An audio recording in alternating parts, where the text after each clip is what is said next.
During the first day of the Barcelona preseason test, we finally got to see the brand new RedBull RB18. So in this video, let's explore why Red Bull was hiding their car so much and what kind of technical innovations are in it. Let's do this. Okay, so here it is, the brand new RedBull RB18. And this time, thankfully, we get to see the full car and not only a show car on wheels. So this is a very interesting car, and we now get to see why Red Bull was hiding this car so much. So unlike my previous videos, I have already made some annotations on the picture right here so that you guys can understand better what we are taking a look at.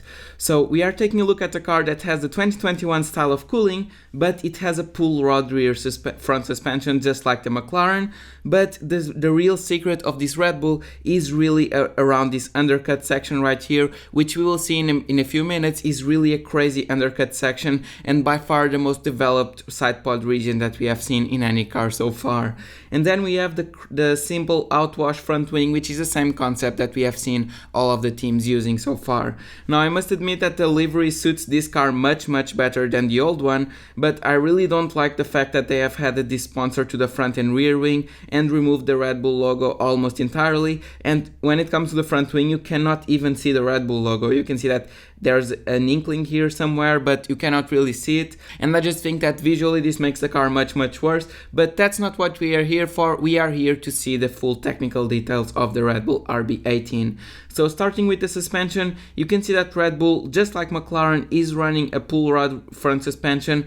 Now, as I've said in my McLaren video, this should have no big effect on the car dynamics, and this is more a question of packaging. So with the 2022 cars, this front part of the nose, this bottom part of the nose is much lower than in 2021, which allows teams to package their suspension elements in this bottom part right here. And by putting the suspension elements on the bottom of the car instead of here in this top section, what you get is that you get a lower center of gravity on the car, and that's much better for handling. So that's what Red Bull are going for when they use the pull rod suspension. Now when it comes to the front wing of the RB18, we are seeing that they are trying to generate most of their downforce through this section right here of the wing, and they are using the rest in order to create some outwash. Now what this tells me is that they are trying to keep the front wing profile pretty much straight, and they want to create most of their downforce in this part right here, whilst allowing some air channeling to the Venturi tunnels through this part right here.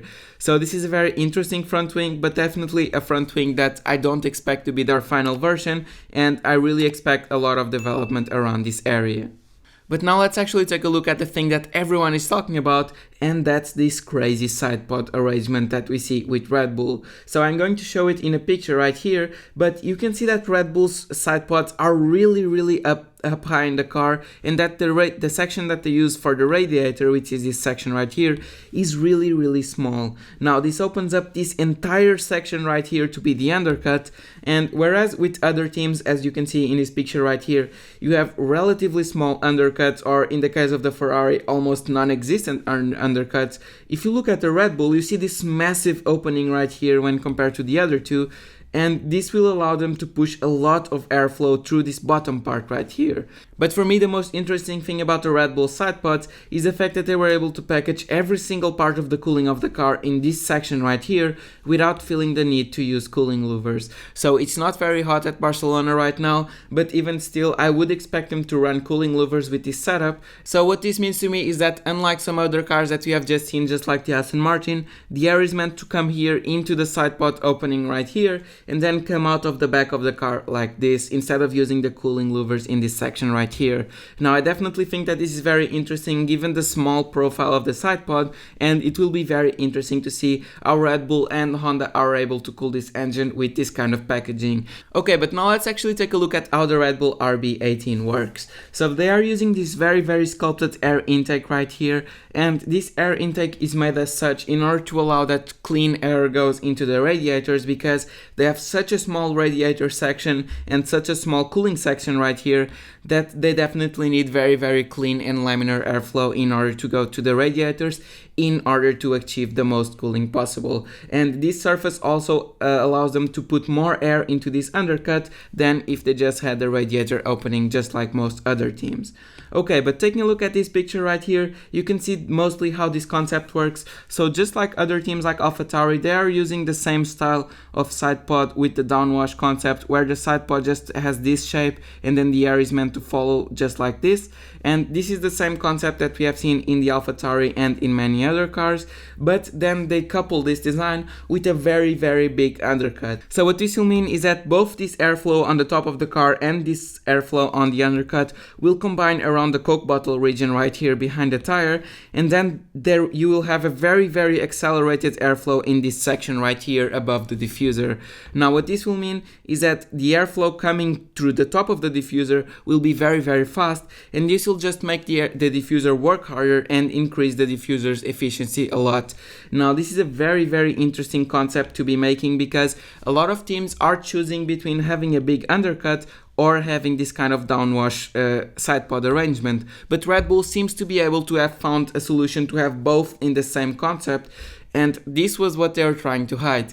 They were trying to hide the way in which they did this, because they were really afraid that someone might copy them and might copy this arrangement. But now it's a little bit too late for other teams to do this, because this is a fundamental and structural aspect of the car, this side pod arrangement, that other teams cannot copy as easily. And we have seen a little bit of this concept with the AlphaTauri, that has this kind of downwash approach right here that we have seen on the top of the Red Bull, but then has a much smaller undercut. So now you can really see that the Honda engine was made for this Red Bull in order to allow this arrangement of side pod and cooling whilst allowing for this big undercut. So I will expect AlphaTauri to copy this kind of approach, because honestly they are the only team that can copy this kind of approach, but even still it will require a lot of changes to the chassis. So this is what Red Bull was trying to hide, and it's definitely very interesting. And remember in my last video when we were talking a lot about the barge parts on last year's car? Well, Red Bull is again trying to hide something.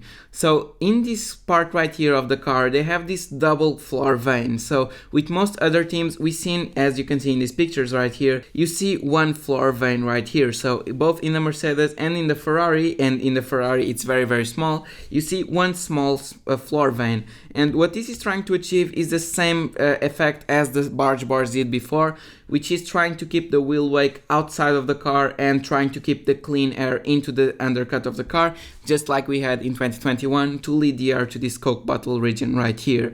But when it comes to the Red Bull, they actually have two of these parts. So it's very interesting that Red Bull is actually trying to use this double floor vane in order to have the same effect as the barge bars previously had. And I think that this was definitely one of the things that wasn't made up for in the regulations, because I think teams were supposed to run only one floor vane and not two, just like we see right here. So I think that this is a little loophole in the regulations that I really expect other teams to start using. But then again, if you look at the fundamental concepts of the other teams' design, I think that Mercedes can adopt this design. But if you look at the floor in a team like Ferrari with this very tiny floor vane, I just don't see how they can adapt this design. So this is why Red Bull was hiding their car until the last moment possible. But one of the things that you might be wondering is, if Red Bull has this such a high side pod, where is the bottom part of the side impact structure? So as you may know, the side impact structure is composed of two beams right here and around here that are there in order to assure that if a car hits another car from the side, just like we saw in Spa in 2019 with the Antoine Hubert incident, that the driver doesn't get hurt. So this structure is meant to absorb most of the impact. But with Red Bull, you can see that there's only really room for one of the side impact structures here inside of the side pod.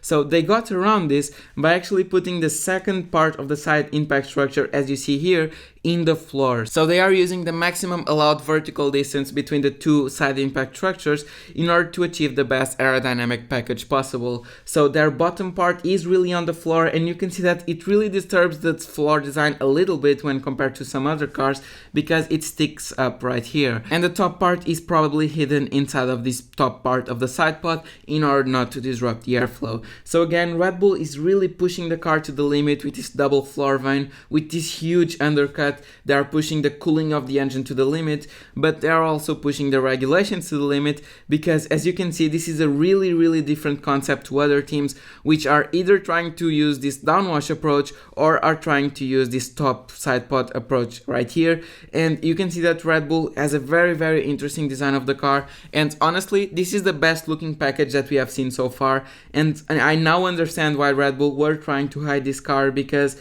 I really see a lot of aerodynamic secrets in this car, and I was not expecting to see such a major difference between the cars, where some of the cars were going with this kind of downwash approach and some of the cars were going with this undercut approach. I was not expecting to see a team be able to do both, so this looks to be by far the most tightly packaged and best looking car that we have seen so far. So I'm definitely expecting to see Red Bull up there with the Ferrari and the Mercedes in 2022, because they have what really looks to be a very good package to start with. And I think that Adrian Newey and his team of aerodynamicists did a really good job with this car, alongside with the Honda engineers, in order to have an engine that's able to operate at the same performance level as the others with such little cooling right here. But this will be a car that will be very interesting to see develop over the course of the season, because I really expect a lot of things from this car, and I think that this is just the version 1.0 of the RB18, so I cannot wait to see what kind of secrets they are keeping in store for the first race of the season, because of course, as with all of the preseason testings, teams never show their full game and they never show their full hand. But talking about preseason testing, I will have a video on the end of the week telling you all the things you need to know about what happened in Barcelona in the first preseason test, so stay tuned for that video. I will have a recap of what teams did the most mileage, did the best lap times, and what teams I think are looking good for 2022. And I will also have another video with the major differences between the launch spec and renders that we have seen of the cars compared to the cars that we are actually seeing in Barcelona, because especially with the Haas and with the Red Bull, we are seeing a lot of very interesting differences, so I really want to explore those in a future video. So that completes my launch analysis of every single car on the Formula 1 grid, so you can check out every single video of every single car right here, and we are now just waiting to see the full Alfa Romeo livery, and I will also have a video on that. But in the meantime, that's been it for this video. I really hope you guys enjoyed, and if you did, please don't forget to like and subscribe, and let me know in the comments what you think about the brand new Red Bull RB18. So with that said, that's been it for this video, and I will see you later this week with my recap of the first preseason test at Barcelona. So until then, goodbye!